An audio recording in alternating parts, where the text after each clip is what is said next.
The Accra Region Police Command has retrieved 500 rounds of ammunition from Agbogloshie here in Accra, where violent clashes claimed 2 lives last week. The ammunition was retrieved in the Samamen Drive launch last week following the clash. Public Relations Officer for the Accra Region Command, ASP Efia Tenge, announced at a news conference 2 suspects, Imoro Abdul and Kweku Amankwa, were arrested on Tuesday and are assisting police with investigations. On the 18th of April 2017, at about 2:30 p.m., the police on duty at Agbogloshie, acting upon intelligence and with assistance from a member of the public, arrested 2 suspects by names Imoro Abdul Rahab, who is 25 years, and he says he's a scrap dealer. Then the second person is Kweku Amankwa, who is also 58 years, and he says he's a registered arms dealer, for possessing 500 rounds of ammunition. The police retrieved specifically 250 rounds of BB cartridges and 250 rounds of AA cartridges, summing up to the 500 pieces of cartridges in all. For now, the intent for possessing the ammunition is still yet unknown, and it is still under thorough investigations. Meanwhile, during police interrogation, suspect Imoro Abdul Rahab led the police to the second suspect, whose name has been given as Kweku Amankwa at Arena, Accra, who allegedly sold the ammunition to him at a value of 1,000 Ghana cedis. Both suspects are being detained for investigations and shall soon be arraigned before court when our investigations and the intent has been established. The police wishes to hereby advise the public not to take advantage of the last week's disturbances and transact business in illegal arms within the community, whether ammunition or implements likely to disturb the peace, as the police will not hesitate to arrest and prosecute any such persons to face the full rigors of the law. ASP Efia Tenge also described as untrue claims by residents and traders that the police cannot go into the market to arrest those fomenting trouble.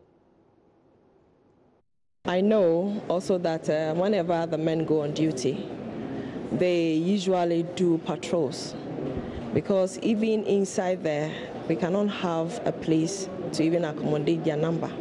That's the police. So periodically, they go in there, but that has become their starting point. That is why probably we all see that the police is not in there. But apart from the uniform presence, they are also intelligence, people gathering intelligence, and that is even more effective because they are in plain clothes and gathering the necessary intelligence for those in the military or police attire to also work on. So it is also effective, you understand. But if they want to be seeing the police more often, maybe from time to time, we also have to revise our strategies. Exactly. They are saying that they want to see the police in there because, according to them, that's where the trouble is. But frankly speaking, yes, there's a lot of patrols in there, but maybe not to the extent with which they are expecting. We are not meeting their expectation, so we have to revise our strategies to now include more of the patrols in there. But it is, the police presence is also within. It's just that whenever they patrol, they need to come out.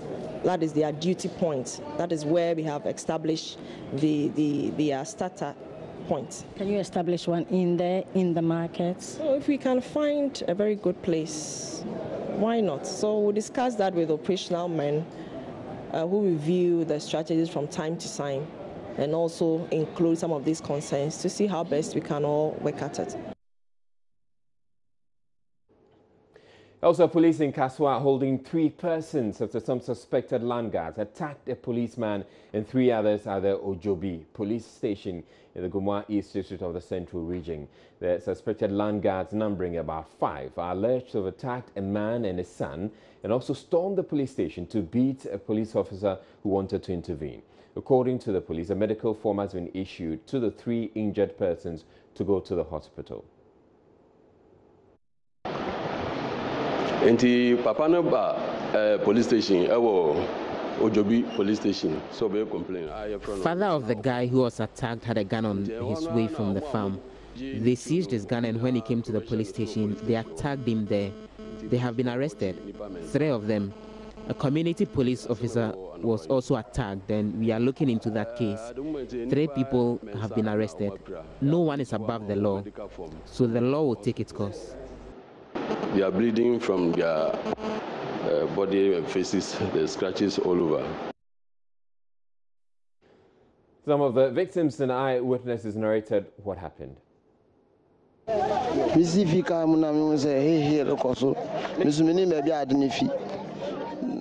heard of the commotion when I arrived, and before I knew it, I was being stabbed. One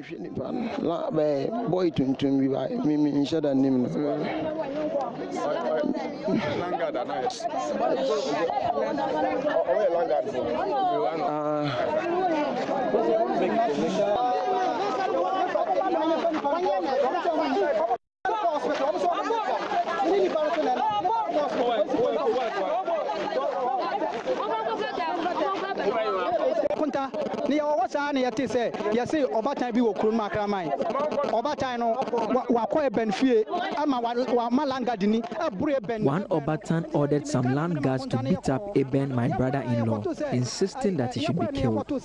We managed to separate them, but one of the land guards suddenly stabbed him. On our way to the hospital, we passed by the police station to lodge a complaint, and they attacked us at the police station also. They even attacked one of the police officers. The police came and arrested bystanders rather than those beating up people. Police station, inside. Ene ne langare fo no mugua nti omu na no pon ape no sebon ma we say yamro no na ya bu na no pon no na ne ba no nyina afiri moja ene ya bu ne ba no yetiatia no fam ne ya osebo gi aba ade buru police ni no osebo gi police ni na ba kontimba no gi police ni kura kontimba osebo gi ya no ade buru no na osebo no so police fo no ba to no o ma ja osebo no ma osebo no ko na o ma mu ni asem no o mo so ya kire o mo ni ya loko o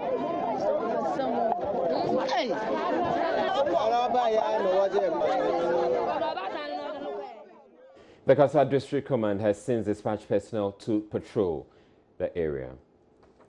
She was robbed at gunpoint after her distress calls in the dead of the night got no help from the police. Well, the police responded later, but this was after she had been brutalized by the robbers, who also made away with her belongings as well as a 4-wheel drive vehicle parked in her garage. The robbery on Sunday night of the female lecturer at the University of Ghana, whose name has been withheld, has brought to the fore the failure of the police to often respond in good time to distress calls and how residents are often left helpless in such instances. Maxwell Agbagba has more in this report.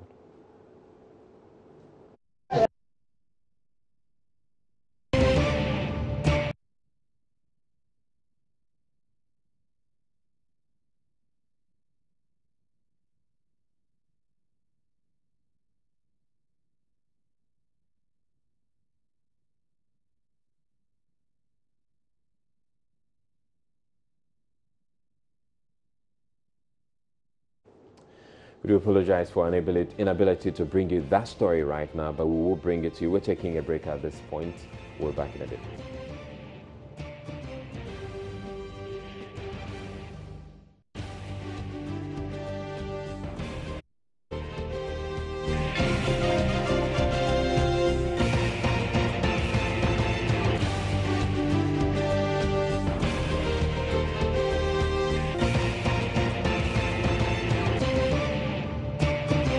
Welcome back to Joy News Prime. We're going back to our earlier story about that lady who was robbed. She was robbed at gunpoint after distress calls in the dead of the night. Got no help from the police.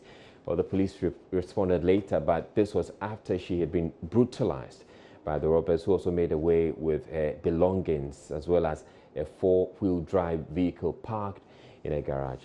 The incident on Sunday night, or the robbery incident on Sunday night of the female lecturer at the University of Ghana, whose name has been withheld, has brought to the fore the failure of the police to often respond in good time to distress calls. And our residents are often left helpless in such instances. Maxwell Agbagba has more in this report. This is a CCTV footage of an intruder stepping out of a compound at the Kasua Millennium City. Since this video and many others were captured, nothing has changed as armed and unarmed men continue to unleash terror on the inhabitants of that community.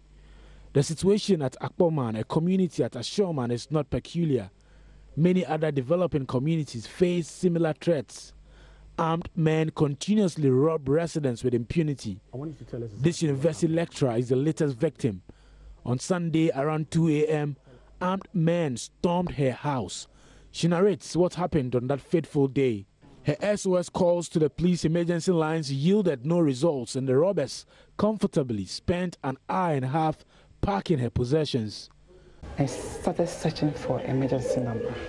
Apparently, I saved a number of emergency numbers, so just I just called the first one twice. It went through, no response. So I tried second one, no response. So I decided to try neighbors' numbers. I called 3 or 4 neighbors. There was no response. Whilst I was trying to make the call, they started the operation trying to break through. Started screaming, "Armed robbers, please come to my rescue, armed robbers. Obimbro, armed robbers." I mean, anything that I can remember, I started screaming. But apparently when they pulled the burglar proof behind the door, I knew they were almost about entering. So I stopped screaming because I didn't want to provoke them. Wow. So when they got into the room, tell me, where did they come first? They came to you first? Yes, when they got to the room first, they went to the kitchen, they broke the kitchen door. Apparently we always lock all the doors, so they broke the kitchen door, went there. And then from the hall to where the bedrooms are, there are also doors there. And each night we lock each of them. So they broke through that also using cement blocks. And then when they came, they were numbered about 4. 2 came to my room.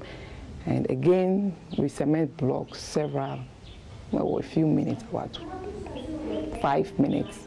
We hear at least about 4, 5 of the sound, bang, bang, about 4 times, and the door opened. The robbers made away with her personal effects and personal possessions. She counts her loss. The exact amount, I'm not able to tell, but I know it's more than 2,000. It's ranging between 2,000 and 2,005 in that range. And then they requested for my jewelry, so I just gave them the box. And they were asking me which ones were good. I just said they should collect everything. So they just collected everything to their pockets. They took my digital camera, my laptop, and some few other items in my room. And the whole, they took my flat screen television, 41-inch, and some other few items. They went to my kitchen, opened my freezer, also my hall. There were some food items. They also took it. The sauce I had prepared for the Easter. When they came out, it was a RAV4, Toyota RAV4. Okay. Which they demanded the key when they were in my room. I gave the key to them. So they had packed the items into the car, opened the main gate, and they were trying to spark the car. For a few minutes, the car couldn't spark. Packed all my belongings into the Toyota Fortuner, pushed the RAV4 outside into the bush somewhere, just in front of the house. This is the closest police station to the home of the victim. It is about 5 minutes away. What makes the situation worrying is the inadequate police officer stationed at Akpoman.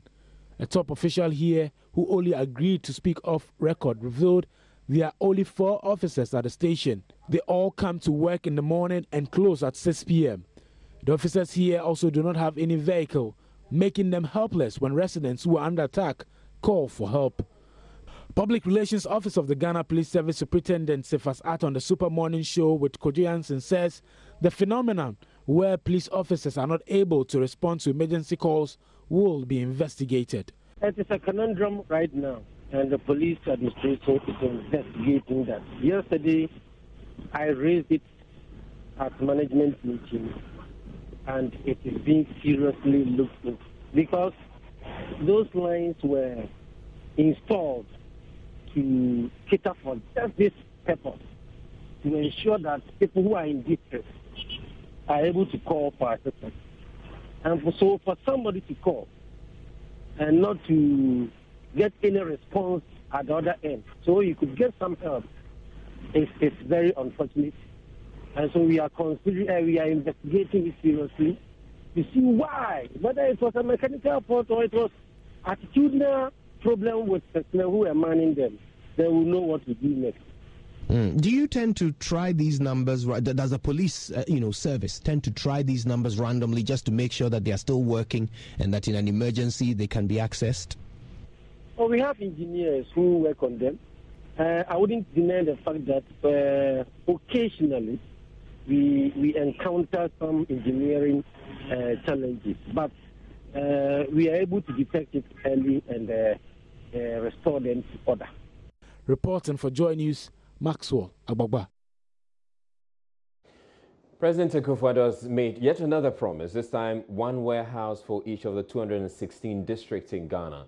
The 1,000 metric ton capacity warehouse, according to the president, is to ensure food crops are properly stored to eliminate or cut down post-harvest losses, a major challenge to farmers. He announced this at the official launch of government's Planting for Food and Jobs project at Goso in the Brahafo region Wednesday.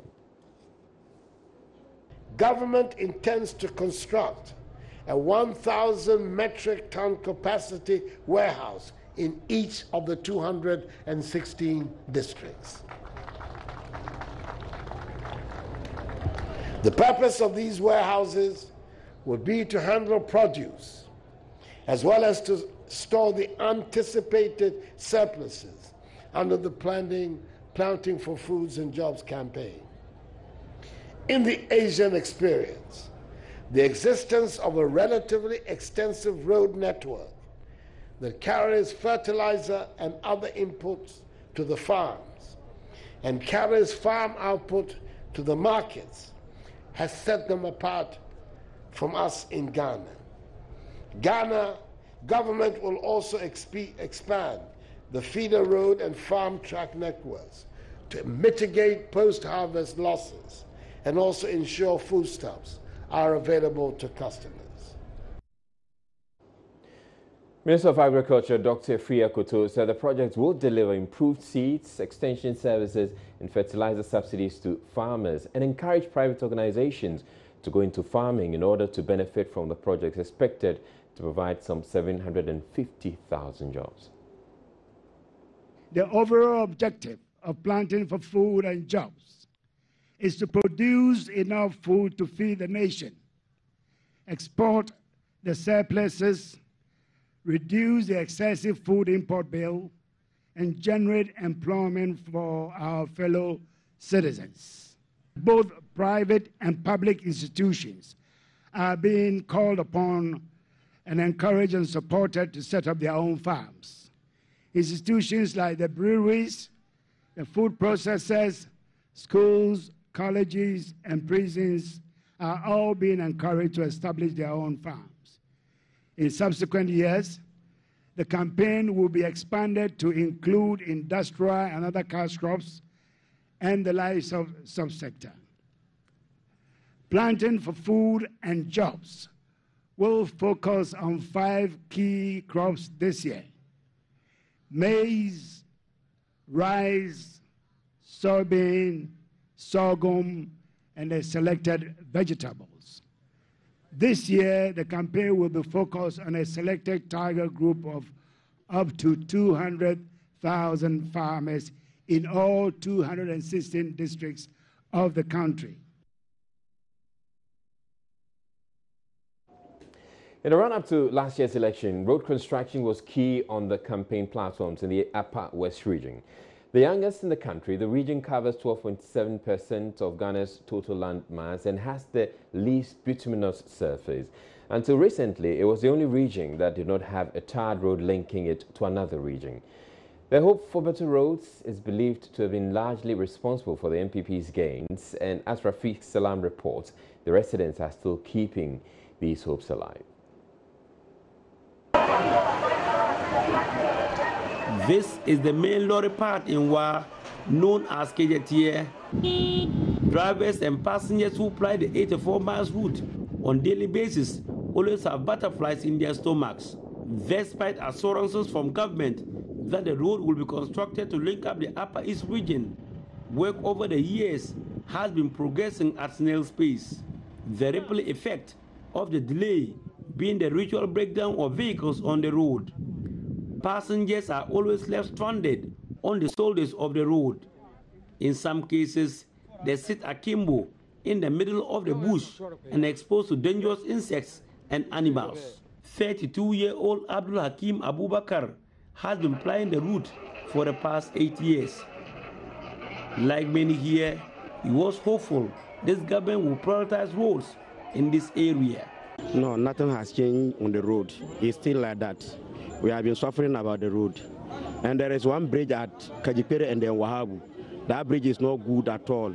When rain is able to fall, we will be suffering over that road, on that bridge. So we are pleading for the government to come and do the road, the road for us. So the road is not good at all. Armed robbers are attacking us on the road, and then the road too are no good. From Wa to Tumu. If the car, we are doing so many maintenance on the car because of the road is not good. Our maintenance are too much. When you're able to go and come, you'll be doing maintenance before you go back to Tumu. For Basan Latu, better known to many of his friends and relatives as Sasko, he is here to see the change President Nana Akufo-Addo promised the people of Sisala West, his home constituency. What has changed then, Rafiq? Nothing. The way it has been is still up to today. Nothing has changed. I will tell you, there's a bridge at Jeffisi to Kuntulo, to Bulu. If that bridge is not done today and tomorrow, I don't know how people of Gulu will go. Even from what through Zingi, there's still a problem there. They said there's a change. The change have not yet reached the Sala district. Maybe it's on the way. We are waiting to see the change. Last December's election saw the MPP's best performance in this region since multi-party democracy started, moving from 0 parliamentary seats in 2012 to 5 in a region that the opposition NDC has always dominated.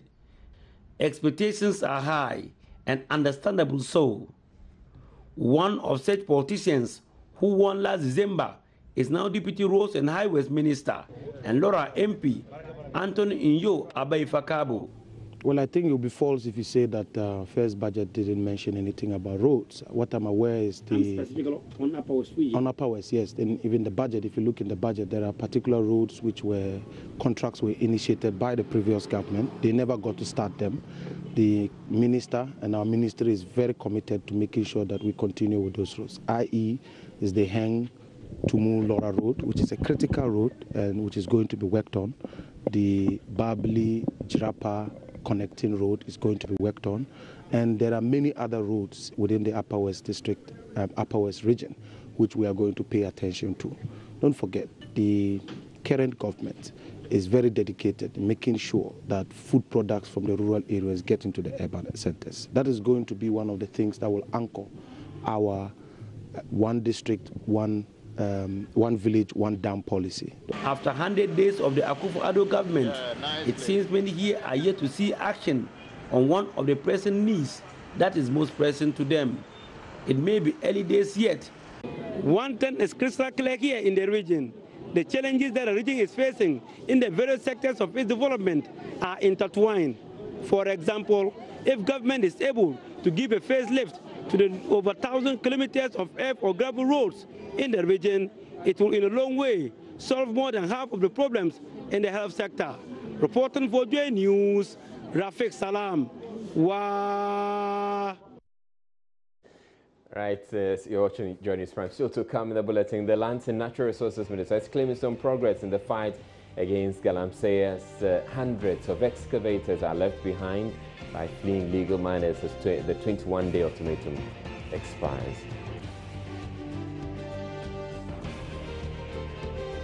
Right after the break, we'll bring you business news.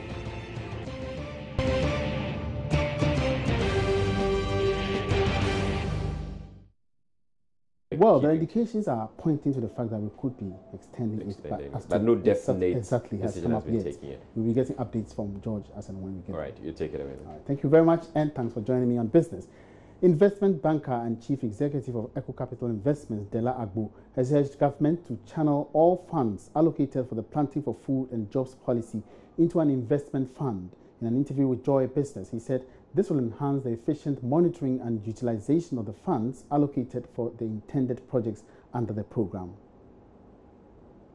The newly launched flagship Planting for Food and Jobs policy initiative will seek to promote employment and food sustainability in the country.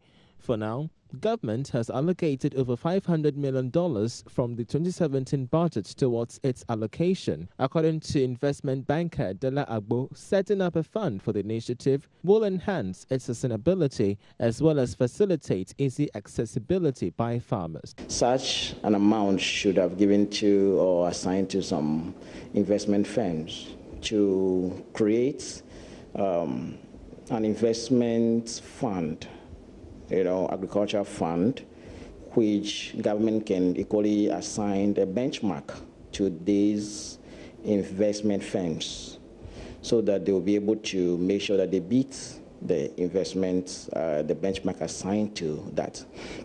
So if that is done, it will actually enable the investment firms in question to actually make sure that the money is actually invested right. They make sure that they've done their risk assessments right and also be able to match the duration as well. But how different will these proposed investment fund managers handle the initiative? Dela Agbo again explains. And for an investment firm, if you look at outside the world, outside Ghana, the investment companies, their business model is different. They are more into investments. They actually go into and invest in businesses.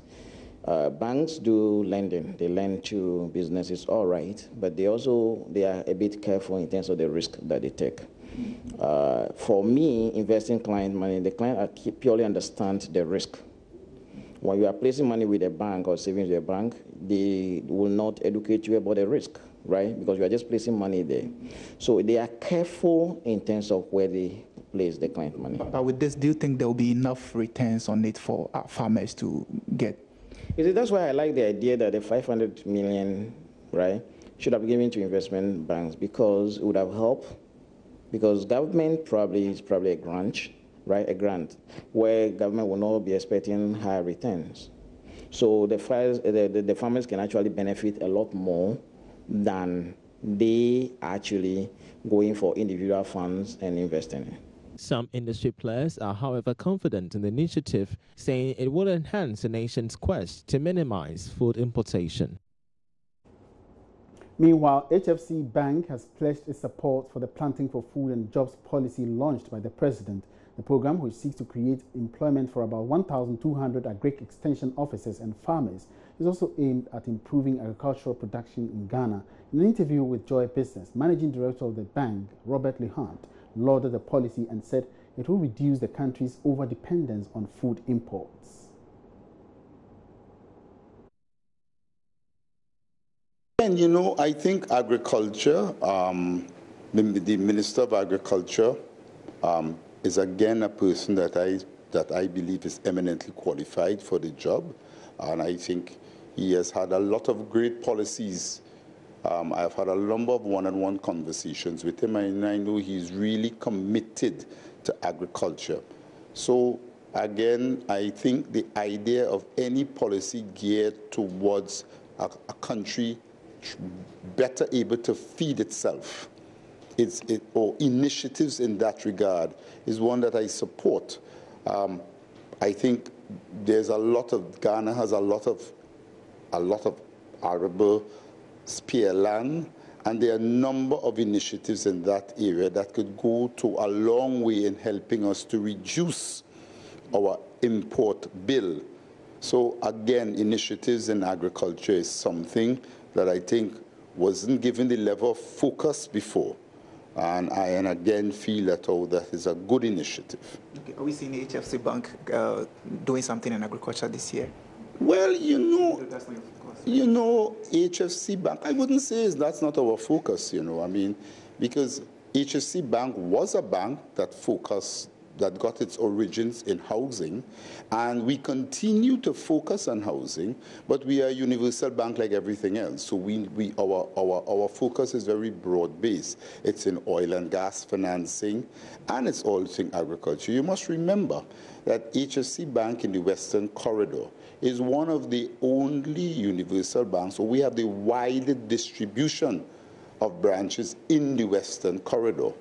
We have over 7 to 8 branches out there. Just today, there are towns in the Western Corridor where HFC is the only ATM. So we are very particular about helping the cocoa industry and helping the agriculture sector, because we actually have branches there and we have staff that are employed there.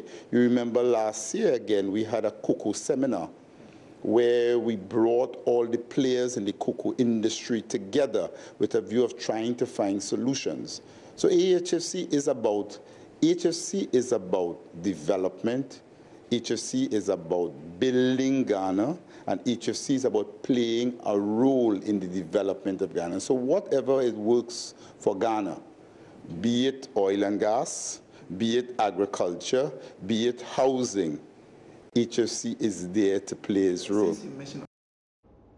And away from that, the IMF says it is optimistic government's debt management strategies would help reduce the public debt. Speaking to Joy Business's George Riafe after the release of the Fiscal Monitor report in Washington, D.C., Deputy Director at the IMF's department, Catherine Patillo, says such debt management strategies will, however, take a while for its impact to be felt. The IMF, for instance, is projecting a debt-to-GDP ratio of almost 67% in 2018, which the fund says shows that these debt reduction measures are working.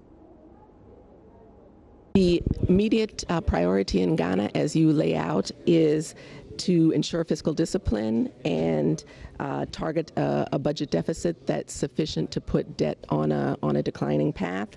And this is in response to the fiscal slippages in 2016 and the unverified claims that arose that are in the process now of being verified. So the 2017 budget targets a significant fiscal correction. All right, now the Minister of Aviation has reiterated government's commitment to establishing a new national carrier. This falls in line with government's moves to develop Ghana's aviation industry as a key sector of the economy. Speaking at the International Air Travel Association IATA Day celebration, the Minister, Cecilia Abena-Dapaah, said discussions are underway to make this a reality. As part of efforts to make Ghana an aviation hub, government has established an aviation ministry and implemented some tax cuts in the sector to make achievement of this objective a reality. Yet to be realized, however, is a national carrier. Speaking at the International Air Transport Association Day, the sector minister Cecilia Dapaah said government is working keenly to make it a reality. Our vision is to establish once again a national carrier to fly the flag of Ghana with great pride. And here I must say we once again want to establish, because we have failed twice. We can't fail a third time. We wish to compete favorably with other airlines and also collaborate with them in the connectivity business. This will be achieved through a careful selection of a strategic investor who would partner government. We want to enjoy the boom that will come as a result of the 20-year projection by experts. The International Air Transport Association Day brought together various stakeholders in the aviation sector to forge ways to enhance Africa's aviation industry. On his part, the Vice President of IATA, Raphael Kuchi, called for more private sector participation in the establishment of a national carrier. You don't set up an airline and immediately expect profit. Okay? As IATA, what we have always advocated is that governments should, as much as possible, try to stay away from getting involved in running airlines. The role of government is to create the enabling environment, create the right environment, and allow private sector to drive the aviation business. That is where successful airlines all around the world are. Someone will argue that, yeah, but we know Ethiopian Airlines is government-owned, but it's successful. That is true, but that is an exception rather than the rule. Okay? Everywhere, because it is capital intensive, because it requires the profit margins are very slim, you really require a certain level of efficiency for airlines to make money. And so whilst Ghana would want to start an airline, it was reassuring from the minister that government participation will be very minimal. So that is very comforting. This year's International Air Transport Association Day is under the theme Aviation, a Catalyst for Socio-Economic Development. And that's all in business for tonight. Many thanks for watching. My name is Emmanuel Abuaji. We are here for more news updates. Log on to myjoyonline.com/business. Good evening.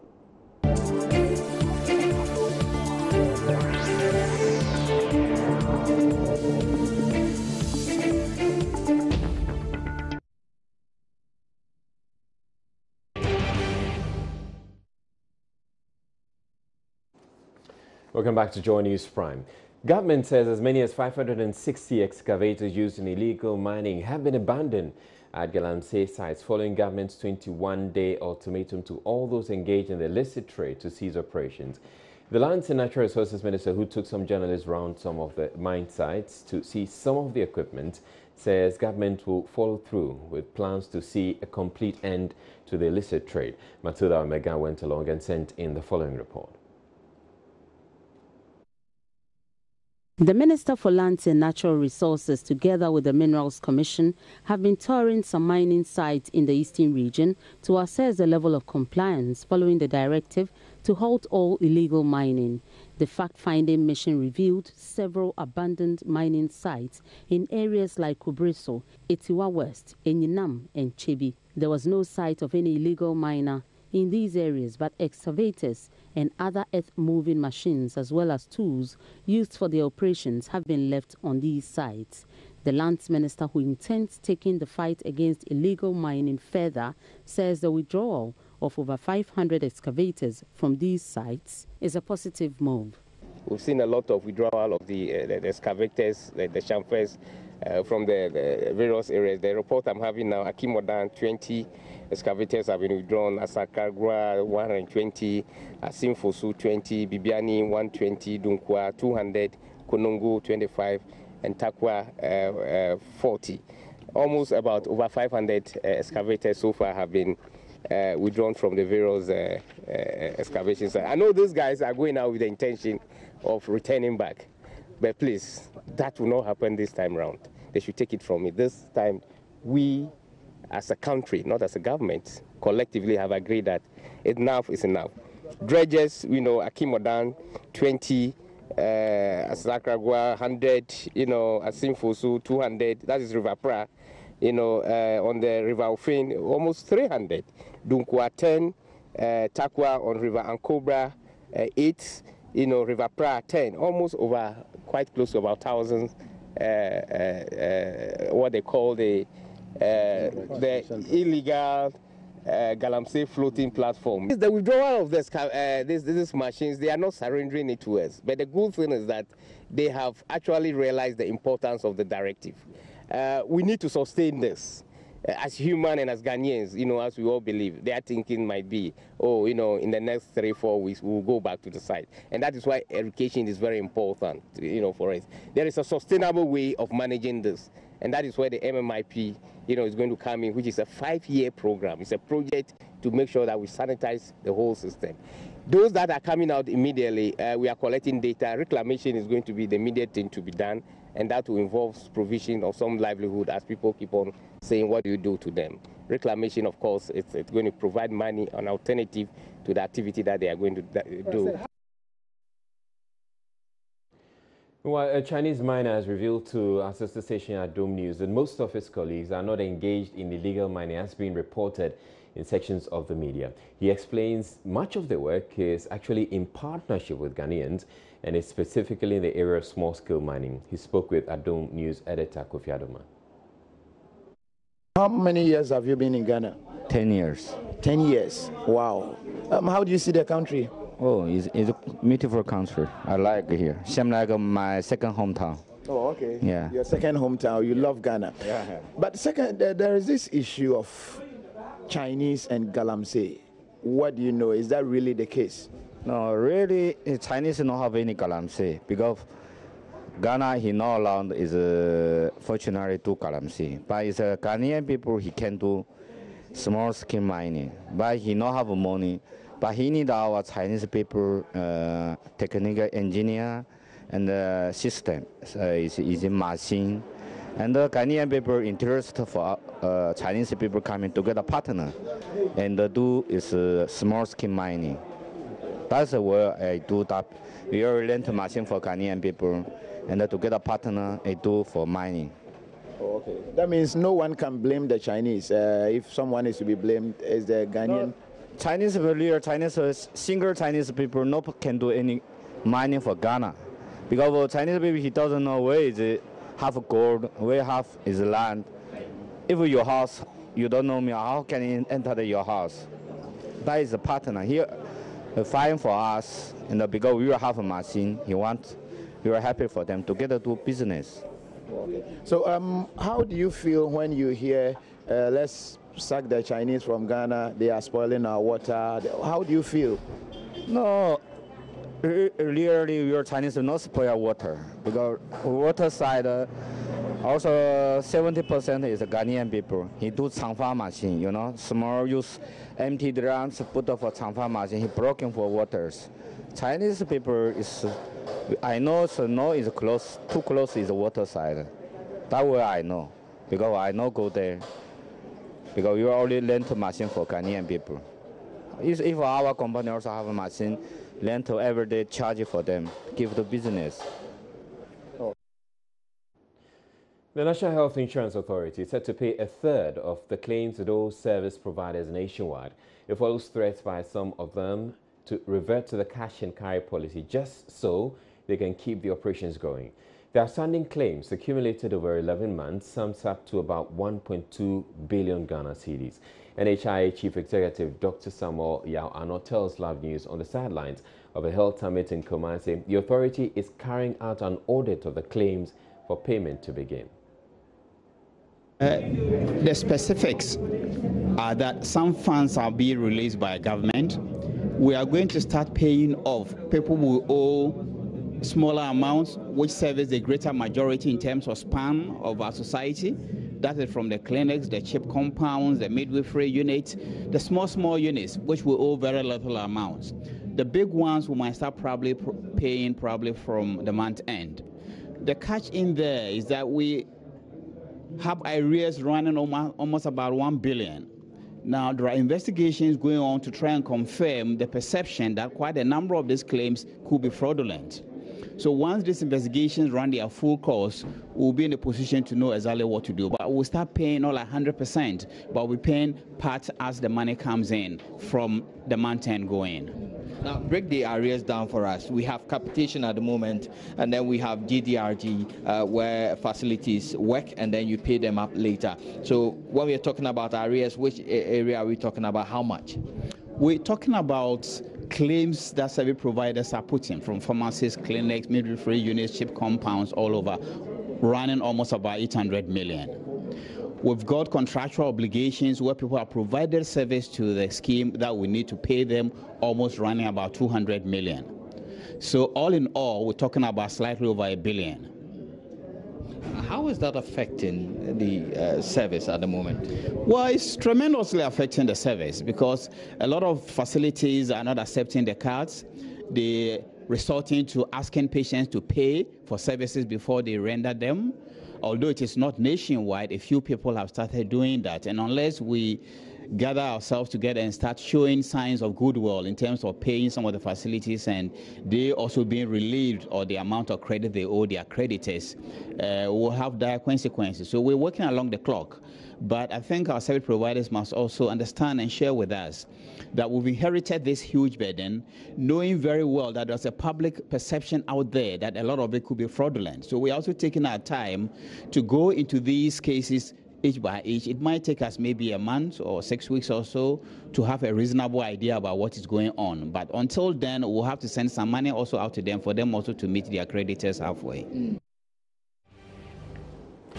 The National Association of Graduate Teachers, NAGRAT, has justified requests by some teachers to correct errors in the dates of birth in the records of the Ghana Education Service. As many as 800 such requests have been made by teachers seeking to either increase or reduce their ages. There have been suggestions most of the teachers requesting the date change are those unwilling to go on retirement. But speaking at the commissioning of a new head office complex for NAGRAT in Accra on Wednesday, its president, Christian Adaipoku, said there are teachers with genuine cases which need to be looked at. We are not changing our stance. I think the minister has had some information, but not in detail. What we try to tell him today is that, yes, we know there are some people who are very close to retirement, they are threatened by the retirement, and therefore they want to change their date of birth so that they can elongate their stay in the service. But there are many, many people out there who genuinely have been, their date of birth have been wrongly imputed in the system of Ghana Education Service. The process is that the teachers normally fill a hard copy of the appointment or application forms. It is for the Ghana Education Service staff to do the input into the system. In the course of doing that, they make a lot of mistakes. And these are the people we are saying that they genuinely have a case and their case must be investigated. And so we are ready to sit down with them and give them proofs. We have a lot of proof to show them that really these things exist. And it's not that everybody in that 800 who is fraudulent.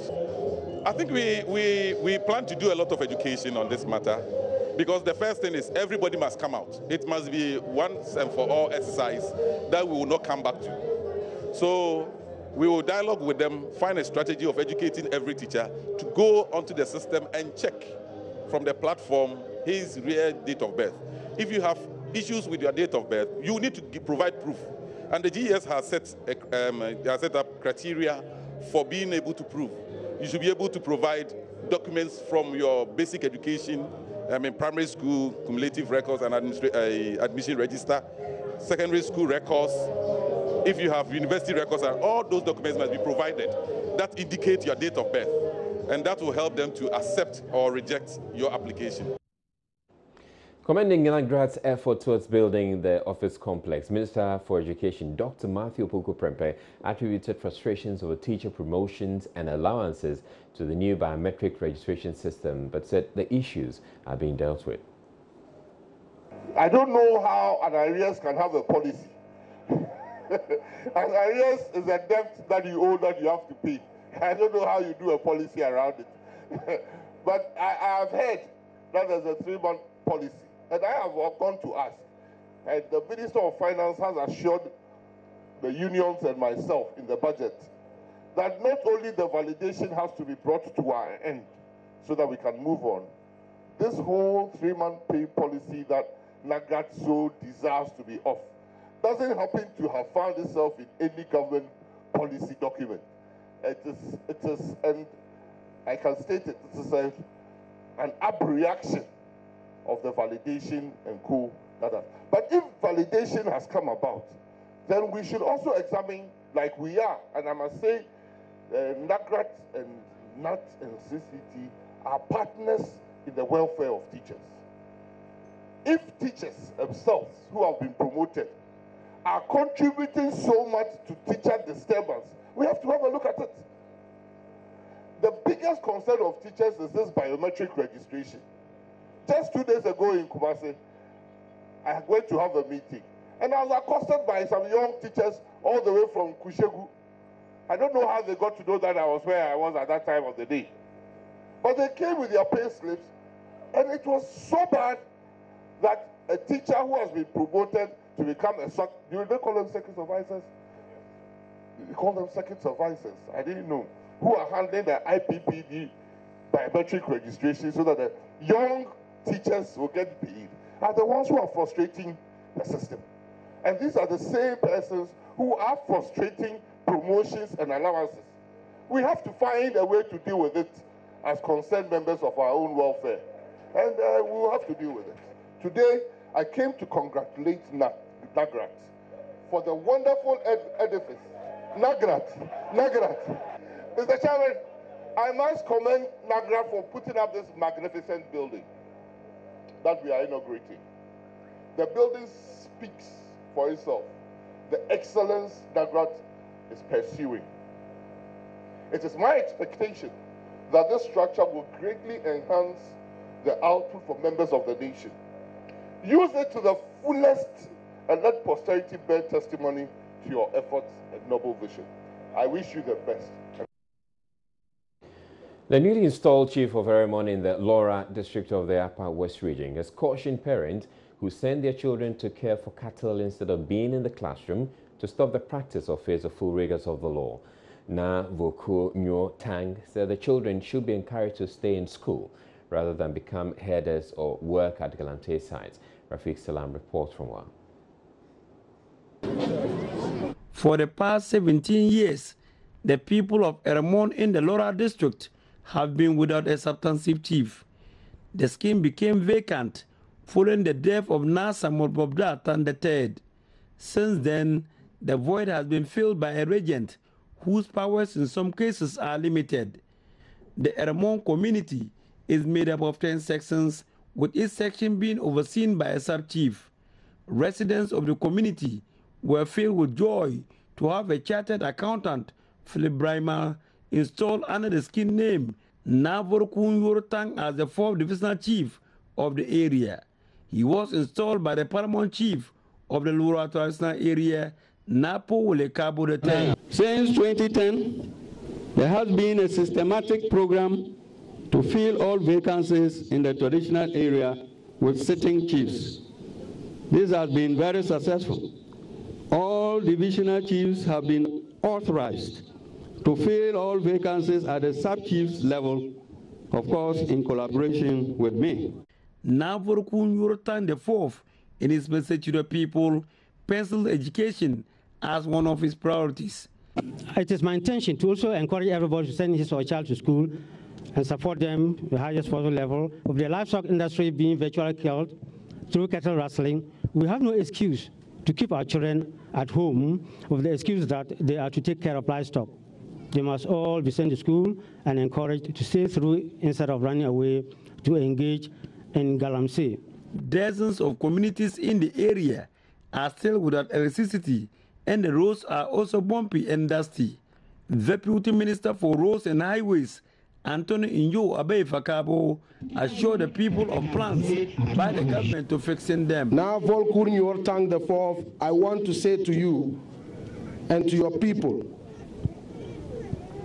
that having been appointed as the Deputy Minister of Roads and Highways, the poor road network to your chief palace and particularly connecting other communities in the Eremon area will be dealt with in earnest. Another important issue which we confronted has to do with the electrification expansion. I must state that there has been some efforts by the previous government to connect some of the communities within the Eremon area into the national grid. I want to state also that we are working earnestly to connect 36 communities within the Laura district, majority of which are in the Eremon area. some citizens of the area could not hide their joy after the installation of the chief. 17 years is a long time now, and so I am happy to have a chief today. Education is what I want him to focus, especially for women. Most of our ladies these days are dropping out of school, and it's not healthy for development. I want him to focus on education for ladies especially, girl child especially, so that we can also help in the development of Ermo as a community. We will simply get leadership.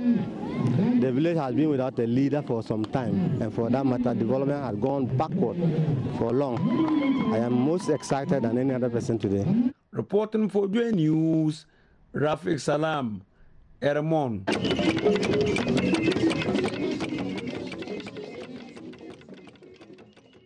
My name is Joseph, I think.